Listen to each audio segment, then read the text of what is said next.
ये कहानी बच्चों को दिन के समय सपने न देखने की हिदायत भी देती है। एक समय की बात है, एक छोटे से गांव में शकुंतला नाम की एक अधेड़ उम्र की औरत रहती थी।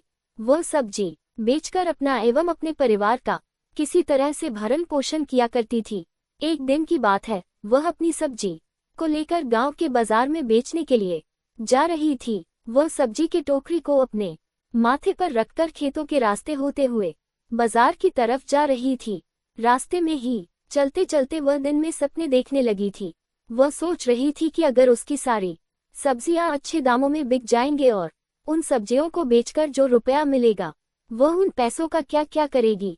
वह का मन ही मन योजना बनाने हुए चली जा रही थी। शकुंतला ने सोचा कि वह इन पैसों से कुछ मुर्गियां खरीदेगी। मुर्गियां जब अंडे देने लगेगी तो वह उन अंडों को बाजार में बेचकर और अधिक पैसे कमाएंगी। इन पैसों से वे अपने लिए एक फैंसी ड्रेस भी बनवाएंगी, अपने लिए एक नया घर भी खरीदेगी। वह अनेक प्रकार की योजनाएं बनाने लगी थी कि वह काफी अमीर हो जाएगी, उसके सुंदर घर होंगे, गाड़ी होगी, गांव में उसकी प्रतिष्ठा होगी।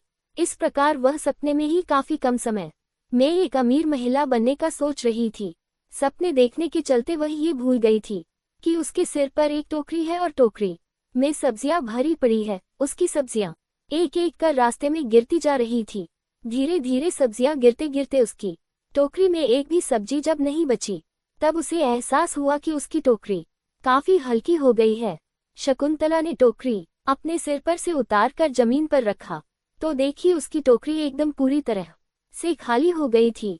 ये देखकर शकुंतला अब रोने धोने लगी थी, परंतु अब वह क्या कर भी सकती थी। अब उसे एहसास हुआ कि दिन में सपने देखने के चलते वह सब कुछ भूल गई थी और इसी बीच टोकरी में रखी सारी सब्जियां भी गिरकर बर्बाद हो चुकी थी। अब उसे अपनी भूल पर काफी पछतावा होने लगा था। मॉरल ऑफ द स्टोरी, हमें सिर्फ सफलता के विषय में ही नहीं सोचना चाहिए, सफलता प्राप्त कैसे की जा सकती है उसकी प्रक्रिया पर भी ध्यान देना काफी आवश्यक होता है।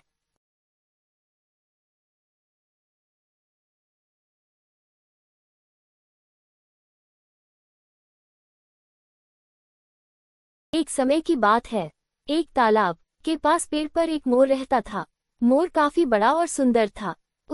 मोर के पंख कुछ अलग तरह के थे, वह सुनहरे पंख थे। तालाब से थोड़ी दूर पर एक झोपड़ी में एक बूढ़ी औरत भी रहा करती थी। उस बूढ़ी औरत की 2 बेटियां भी उसके साथ रहती थी। बुढ़िया के पति की बहुत पहले मृत्यु हो चुकी थी। बुढ़िया काफी मेहनत कर अपने और अपने दोनों बेटियों का लालन पालन बड़ी मुश्किल से कर पा रही थी। पेड़ पर बैठा हुआ मोर प्रतिदिन उस बुढ़िया की मेहनत को देखा करता था। मोर को उस बुढ़िया पर दया आ गई। मोर ने सोचा कि देखता हूँ मैं उस बुढ़िया की क्या मदद कर सकता हूँ। उन्होंने सोचा कि अगर मैं अपने पंखों में से सुनहरा पंख बुढ़िया को दे दूं और वह उसे सोने के पंख को किसी सोनार की दुकान में बेच दे तो उसे काफी पैसा मिल सकता है और उन पैसों से वह अच्छी तरह अपने परिवार का पालन पोषण कर सकती है।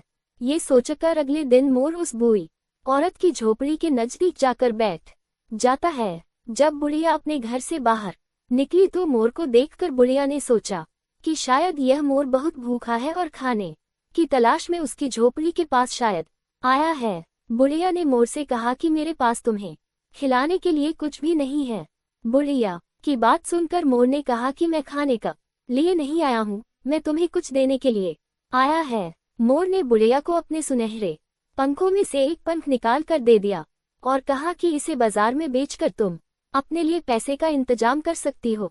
अगले दिन बुढ़िया और उसकी दोनों बेटियां सोने का पंख लेकर बाजार में बेचने के लिए चली गई थी। पंख बेचकर जो रुपया पैसा उसके पास में आया वह देखकर वह बुढ़िया और उसकी दोनों बेटियां काफी खुश हो गई थी। अब मोर प्रतिदिन बुढ़िया के पास जाकर अपने सुनहरे पंखों में से एक पंख दे दिया करता था।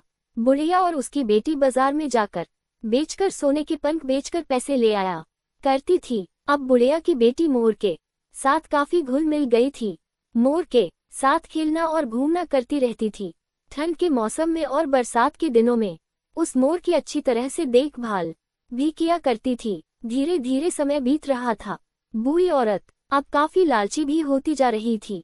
उसने सोचा कि एक सुनहरे पंख से जब उसे इतने पैसे मिल सकते हैं तो अगर एक ही बार सारे पंख ले लिया जाए और उसे बाजार में बेच आया जाए तो एक ही बार में काफी पैसे मिल सकते हैं। यह सोचकर उसने एक योजना बनाई कि कल जब मोर यहाँ आएगा तो मोर को पकड़कर उसके सारे पंख तोड़ लिए जाने चाहिए। ये बात उसने अपनी दोनों बेटियों को भी बताई, पर उसकी दोनों बेटियां मोर के साथ ऐसा व्यवहार करने के लिए बिल्कुल तैयार नहीं हुई। उन्होंने अपनी माँ की बात मानने से साफ इनकार कर दिया। अगले दिन जब मोर बुढ़िया के दरवाजे पर पहुंचा तो बुढ़िया ने पीछे से आकर मोर का गर्दन पकड़ लिया और उसके सुनहरे पंखों को तोड़ना शुरू कर दिया। लेकिन ये क्या, बुढ़िया जैसे जैसे मोर के सुनहरे पंखों को तोड़ती जा रही थी वह पंख सफेद होते जा रहे थे। ये देखकर बुढ़िया निराश हो गई और रो पड़ी। उसने मोर को छोड़ दिया। मोर वहां से उड़कर दूर चला गया। जाते जाते मोर ने बुढ़िया को कहा कि तुम अब लालची हो गई हो। जब तुमने मेरी इच्छा के विरुद्ध मेरे सुनहरे पंख नोच लिए तो वह सुनहरा पंख अपने आप सफेद हो गया और सफेद पंख तुम्हारे किसी काम के नहीं हैं। इतना कहकर मोर वहां से काफी दूर उड़ गया और आज के बाद वह मोर उस बुढ़िया एवं उनकी बेटियों को कभी दिखाई नहीं पड़ा। मॉरल ऑफ द स्टोरी, लालच बहुत बुरी चीज है। हमें कभी भी लालच या लोभ में नहीं पड़नी चाहिए।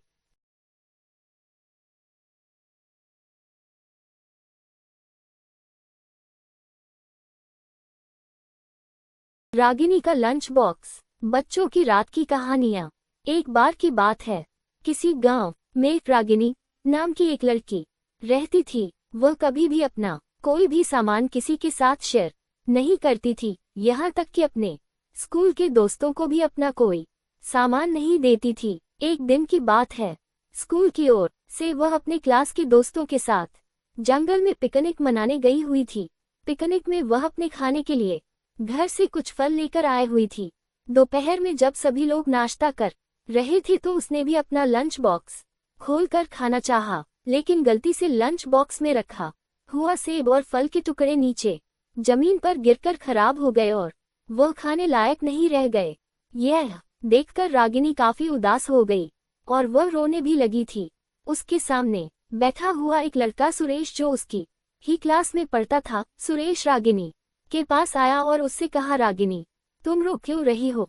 रागिनी ने उसे दिखाया कि उसका सारा फल जमीन पर गिरकर बर्बाद हो गया और वह खाने लायक नहीं रहा। इस पर सुरेश ने कहा कि तुम निराश मत हो, तुम मेरा सैंडविच खाकर अपनी भूख मिटा सकती हो। इस पर रागिनी ने सुरेश से पूछा कि तुम अपना ब्रेकफास्ट मुझे दे रहे हो तो तुम क्या खाओगे।